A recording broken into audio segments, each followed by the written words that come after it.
ભયંકર ભૂતળ નાથ ડંગર તે નગદે ભડકે કરી અંબર માતાએ કંકર પાવ ગજે ડમરુ ડકાકર માધા કંકર શંકર તે કૈલાસ હરે અરણે હર મોત ધરી પશુ પાલન કામ બજાર નાથ કરે મોટો નાથ નાથવા મીડ્યો ડમડીમાં ડમડીમાં ડમરુ અને ઘોડાનાથે પાર્વતીને કીધું દેવી આવા માણસોના હું પાપ કરું છું જેને મારામાં ભરોસો છે ને એના પાપ જાય છે જેને મારામાં વિશ્વાસ છે એના પાપ જાય છે હવે આપણે શિવનો સ્પર્શ થયો પછી તો જીવમાં ભલા માણસ કેવાનો હોય લાગી ગયો ગંગાના કિનારે બેસી ગયો ઓમ નમઃ શિવાય શિવાય નમઃ ઓમ નમઃ શિવાય શિવાય નમઃ ઓમ નમઃ શિવાય શિવાય નમઃ એના જાપ છે જપવા માંડ્યો માણસ અને 12 વર્ષ લગી ગંગાના કિનારે માથે દાઢી વધી ગઈ જટા વધી ગઈ કોઈ ઓળખે નહીં એવું આખું મોઢાનું આખું વાતાવરણ થઈ ગયું બીજા 12 વર્ષ બેઠો 24 વર્ષ પછી બે યોગ જેના પૂરા થયા અને 24 વર્ષ પછી એને એનું વતન યાદ આવ્યું છે પોતાનું જ્યાં જન્મભૂમિ હતી એ યાદ આવ્યું પોતાનું ગામડું યાદ આવ્યું મારા તમારા જ્યાં જન્મ હોય મારા તમારા પૂર્વજોના જ્યાં જન્મ થયા હોય એ ભૂમિને આપણે ભૂલી ન હોઈએ એટલે આપણે કેવું છે ગાંડીઓ મરે ને તો મારવાડ બાજુ જોવે એનું વતન યાદ આવ્યું કે હવે મારા વતન તરફ જાવું છે 24 વર્ષની તપસ્યા પછી પોતાના ગામના આંગણામાં આવ્યો છે કોઈ ઓળખતું નથી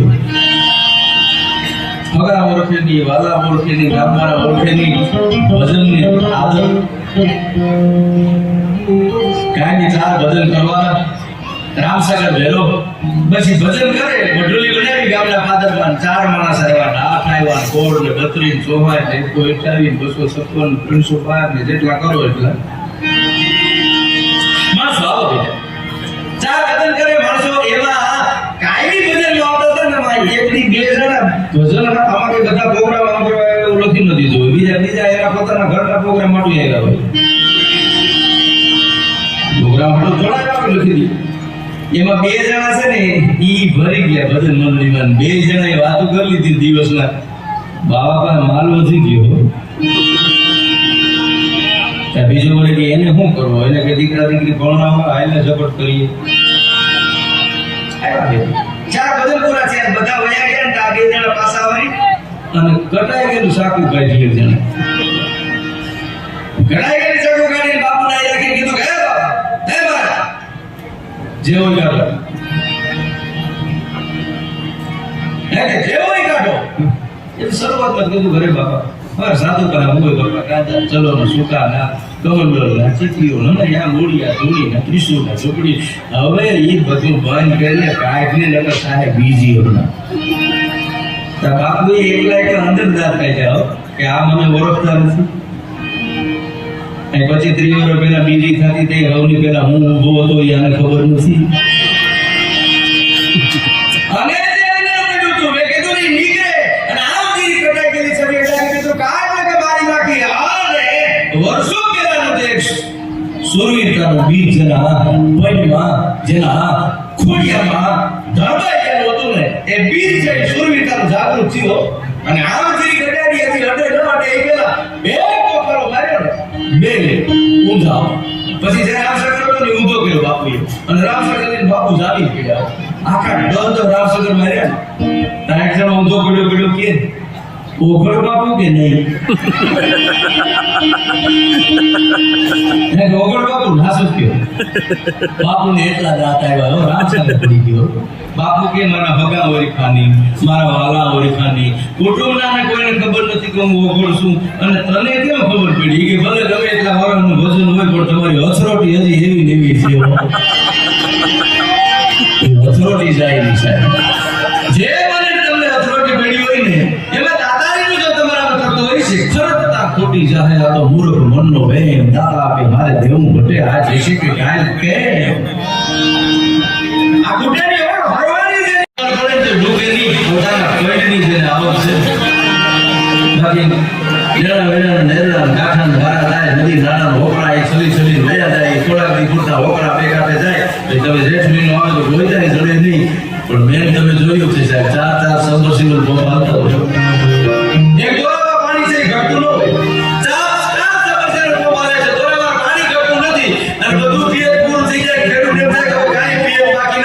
હવે કાંઈ મોટર રાખવી નથી, ચાર પંપ હાલે છે, દોરાવા પાણી ઘટતું નથી, તળમાંથી એટલી આવક છે, ઈ મોટરો તમે બંધ કરી દો. કોઈ દી હાજરું કોઈને કુવા સલકાઈ વયા ગયા ન સલકાય. હું કામ જેને પોતાના તળના પાણી હોય ને કોઈ દી સલકાય નહીં. એ દાદાની તત્વો જો તમારા જીવે છે તો 100% તમે જે કઈ તમે દેખો તમે જે કઈ દીધા જેવા રાખાય છે. અઘરું બહુ છે આ દેવું, અઘરું બહુ. લોભ છે ને એક વખત માસ્ટર આવી ગયો ને એને જીવનની મજા આવી ગયો. તમે જો આ દેવાવાળા 5, 10, 15, 20 જોયો, 5, 10, 15, 20 માણસ એને તમે પૂછજો આ કઈ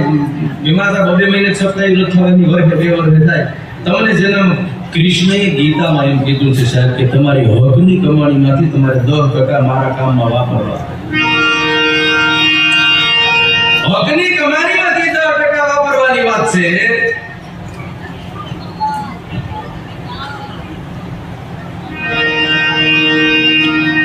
એક બહુ ઉકેલો છે, મને દેખાડી કરી આવે પછી હજી તારો બાપ બેઠો છે.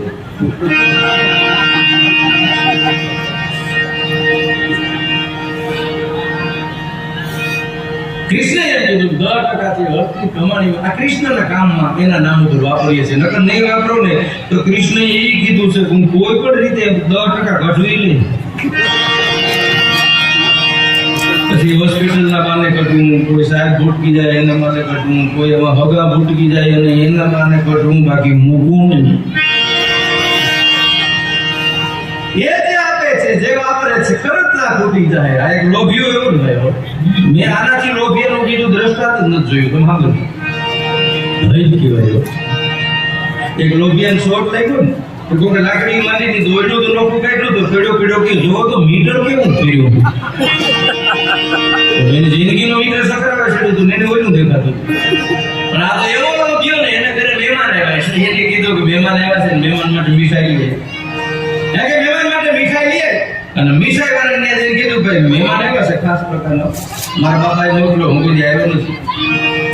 પહેલી વખત આવ્યો છું. અને એવી મીઠાઈ દે છે કે મહેમાન અરે કે ભલા માણસ તને હું વાત કરું મીઠાઈની, માખણ જોઈ લે. તો પછી મીઠાઈ નો કામ લેવી જોઈએ, તો માખણ જ લઈ લો. માખણ જ નહીં કીધું મહેમાન આવ્યા છે ને અરે માખણ જાણે મધ જોઈ લે ને તો પછી માખણ નું કામ લેવું જોઈએ, તો મધ લઈ લો. એની રીતે પ્રશ્નનો જવાબ ને હાલો મધવાળાની જે કીધું કે મહેમાન આવ્યા છે મધ જોઈ છે, મધવાળો ભાગશાળી છો હમણાં જ મધ આવ્યો એ હું આમ જોઈ લે નીટ એન્ડ ક્લીન જાણે પાણી જોઈ લે. ઓહો તો ઘરે પાણી ના તો ગોરા ભર્યા થઈ ગયા. આ કામ લેવું જોઈએ. એમને પાછો આવ્યો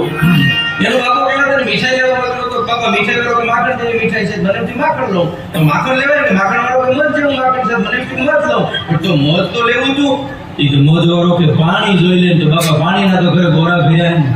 ત્યાં તો એનો બાપો એનો બસ ભરી ગયો. વાહ મારું પેટ વાહ. હવે તો એ ઓછું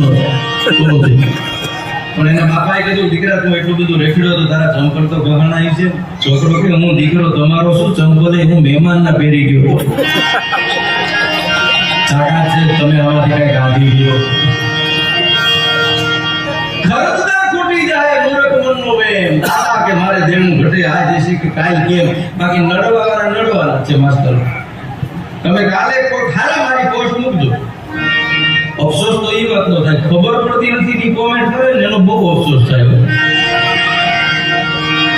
સમજો મારા કે ને તો સમજનો ઠપકોય પડો મોરગલા વખાણ કરતા સમજનો ઠપકો હારો. પણ તમે ગમે એ પોસ્ટ મૂકજો 10 કોમેન્ટ છે ને એમાં 2 કોમેન્ટ નેગેટિવ છે. કોમાં 20 જણા એવા હોય કે જેના ગળામાં 20 જ હોય તો જન્મજાત એનાથી નહીં દીવાય. આપણે આપણું કામ કરી રાખવા એ તો કઈ છે નડવાળા ગમે એમ નડે કે હાર્ડવેરની દુકાને જઈને કે મધ છે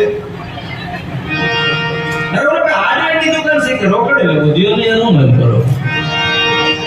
પણ આ હાર્ડવેરની દુકાન છે કે તને ખબર નથી પડી કે ખરેખર મેં હાઈબ્રો છે ત્યાં આવ્યો ને એમાં હાર્ડવેર વાળા મદદ ગયો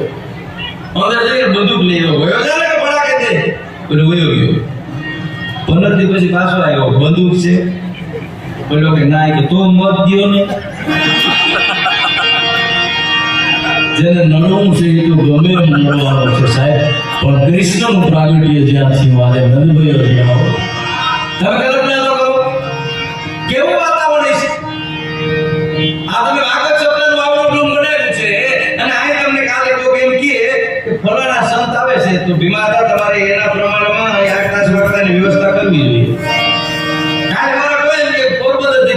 ભાઈશ્રી નીકળ્યા છે નહીં ભાગવત આલે છે ચંદ્રેશભાઈ સેવકની તો ઘડીક ભાઈશ્રી આવવાના છે રમેશભાઈ હોજા આવવાના છે તો એના પ્રમાણમાં મારે તમારે આટલા સ્વાગત કરવી જોઈએ કાલે દ્વારકાથી શંકરાચાર્ય નીકળે એને ખબર પડે કે ઓ આ તો કૃષ્ણને જાંબુવતીનો જે મેળાપ થયો તો ઈ ભૂમિમાં કથા આલે છે હું ઘડીક જાઉં ઈ આવે તો એના પ્રમાણમાં મારે તમારે આટલા સ્વાગત કરવી જોઈએ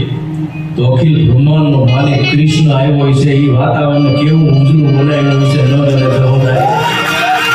રસિકને રસનાયક લાગે કપટીને ખલનાયક લાગે ગોપને ભોવાળો લાગે નટને નખરાળો લાગે ગોપીઓનો માખણ જો રાધાના મનનારાયણ મોર અભિમાનીજીના ઉતકા તો પાછો તુલસીના પાદરે તોડાતો કૃષ્ણ દયાળુ કેવો છે અહીં હોવને ગમે એવો